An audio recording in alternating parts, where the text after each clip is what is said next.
Welcome to Freedom Forest, guys, the 3-acre edible oasis that we're creating here in the south of England,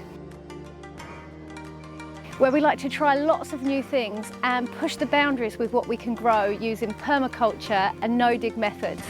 Absolutely no chemicals, weed killers or synthetic fertilisers, just what nature provides. 10 years ago, Dan bought this land thick with gorse and bramble as marginal wasteland. And about 6 years ago, together, we began transforming it into an edible oasis. As we slowly expand out and plant up new areas of our land, our aim for the existing areas is to make them as easy to manage and as productive as possible as we work towards our goal of self-sufficiency, and hopefully one day being able to sustain enough income directly from our land to cover the cost of the things that we can't provide ourselves. This whole area was bramble and gorse as well. And we've now been growing crops like potatoes, yacon and sweet potatoes here for about 5 years. And today we're going to transform this whole area into perennial vegetable beds that will hopefully sustain us for many years to come and also provide us with crops and plants that we may be able to sell in the future as well. It was a bit of a last-minute decision to turn this area over to perennial vegetables. So we've done a bit of preliminary work beforehand because we've had the plants in order and we're right at the end of the bare root season.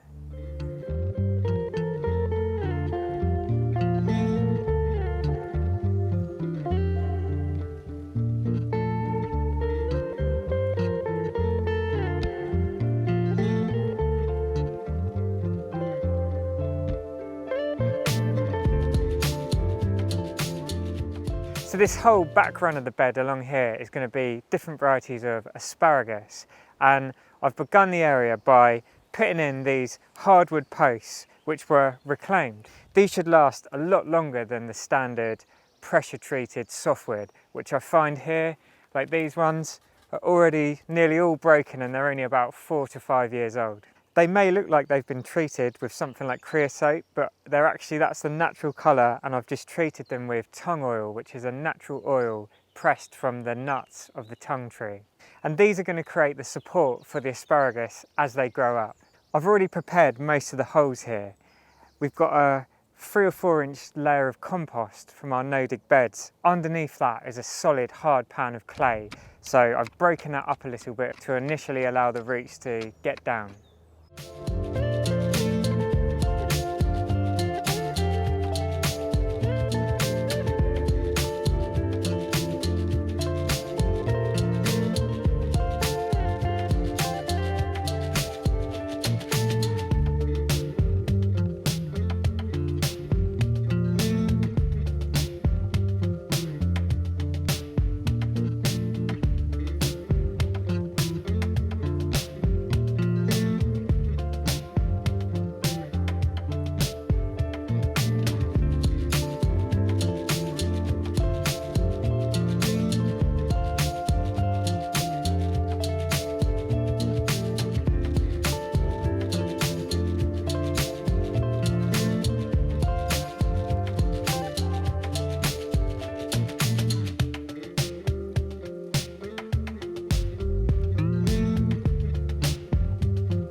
So we've planted 18 crowns of asparagus, 3 crowns each of 6 different varieties. So it's going to be really interesting over the next few years to see if there are particular varieties that grow better for us. And asparagus is an awesome vegetable for this time of year, as you can be harvesting it all through April once your plants get going. And it has to be one of my favourite all-time vegetables anyway. We've tried to grow asparagus a few times here before, but we just haven't given it the space or the attention which I've learnt now that asparagus needs. So I am really looking forward to getting this bed going.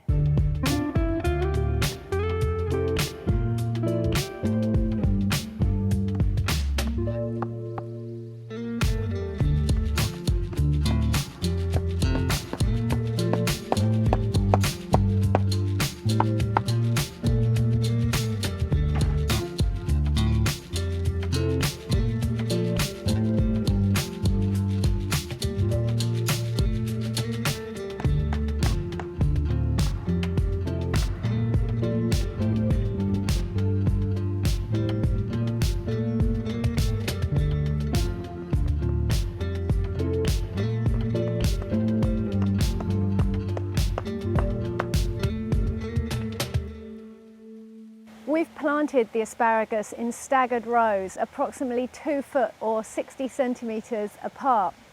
And the soil here on top is really nice and well draining from years of having wood chip layered on top, which has slowly broken down into compost. But like Dan was saying earlier, we do have quite a hard clay base below, which is slowly softening. So yeah, he loosened off the clay and we have added some extra compost to the holes and a little bit of wood chip on top to hopefully give our asparagus the best possible start. And the perennial plant that we're putting in next, all along the front of this bed here, is rhubarb. And we're going to put 10 crowns of rhubarb along this side of the bed and another 10 crowns on the front of the bed on the other side of the path. And hopefully with the spacing that we've allowed, it will still give us just a narrow path along here in front of the asparagus for when the time comes that we get to harvest.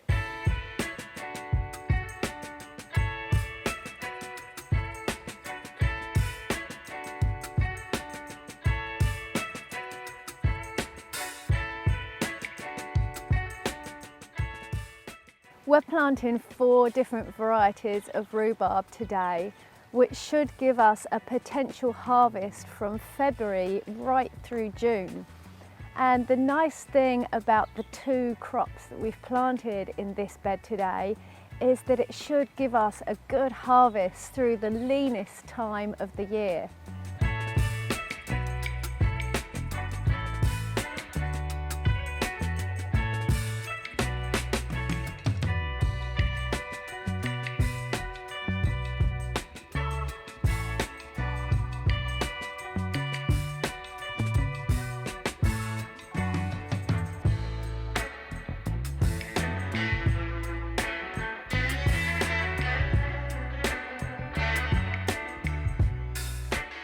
I was speaking to one of the old school guys around this area the other day, and he was one of the market gardeners who was still operating before the supermarkets came in and pretty much ended that tradition.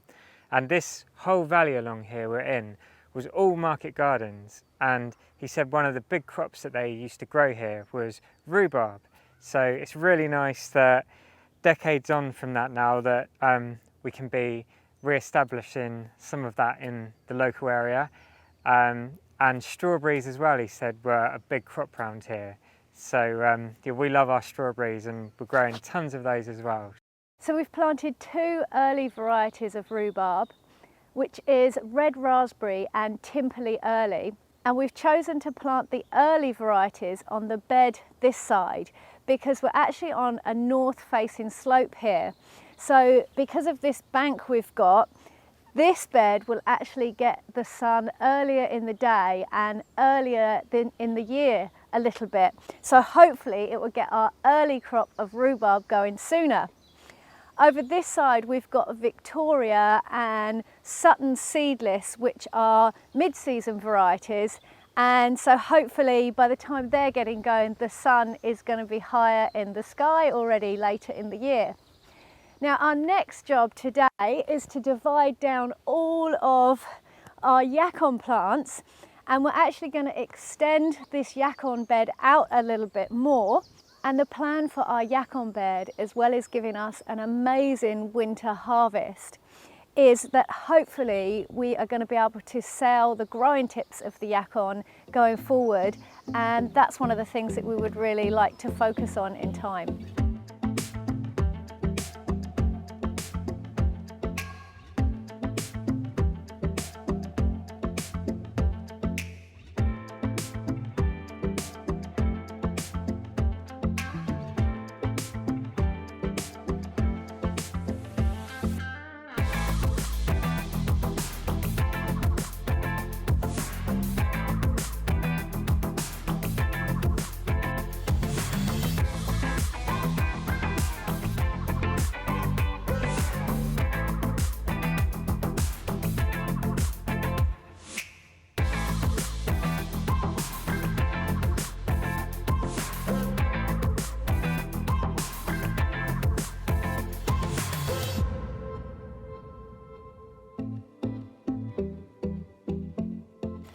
So yacon is one of our favourite winter perennial crops, and you can harvest these massive sweet potato like tubers all through the winter months, and they can be eaten raw or cooked.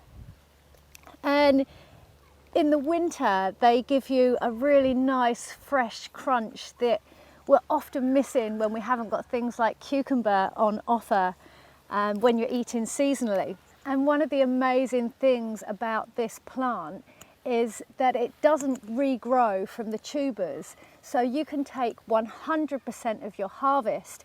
It actually regrows from growing tips which sit at the top of the plant. So we divide those off separately, and that's what we're doing today, is harvesting some of the tubers, dividing up the plants and spreading them out through the bed to make more new plants. And if you would like to know more about this amazing crop, we have made heaps of videos on it in the past. So check out this playlist here and learn more about yacon.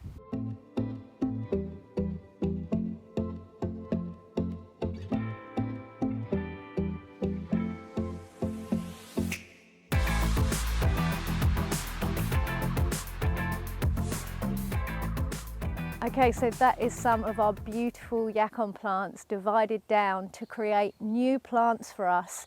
And so we've extended out the yacon bed, and we will be able to create even more plants next year, which may give us the possibility of selling some of the growing tips in the future. As we've expanded into new areas of our land, it's become apparent to us how much more time and attention annual crops take. Now we do, of course, always intend to grow annual vegetables as well, as we really value their flavours and their diversity, particularly during the peak growing season. But when planning for the future, after this initial input, perennial beds should take a lot less time and attention, just weeding and harvesting mainly. And generally, perennial plants are a lot hardier as well. It will be around 2 to 3 years before we're taking good harvests from this area, but we do see it as an investment in our future. And now here we are, approximately 5 months later, and these perennial beds are looking absolutely lush and abundant. We are really tempted to harvest some of this amazing, ginormous rhubarb, but it's my understanding that we are best to leave the plants for the first year to establish. And it will be 3 years for the rhubarb until we can start taking full harvests, and it will probably be similar with the asparagus as well. We hope you've enjoyed seeing the creation of this beautiful perennial vegetable area with crops that are largely going to feed us through the winter, as with the yacon, and through the hungry gap in the very early spring with a lot of the rhubarb and the asparagus. If you have enjoyed this video, we would be massively grateful if you could click the thumbs up button. This really helps to get our videos out there and seen by more people. We love hearing from you in the comments as well, so drop us a message below and we will do our best to get back to you. Thank you so much for watching, guys. Make sure you're subscribed to Freedom Forest Life to see more videos like this, and we will catch you here again soon. Peace and plants.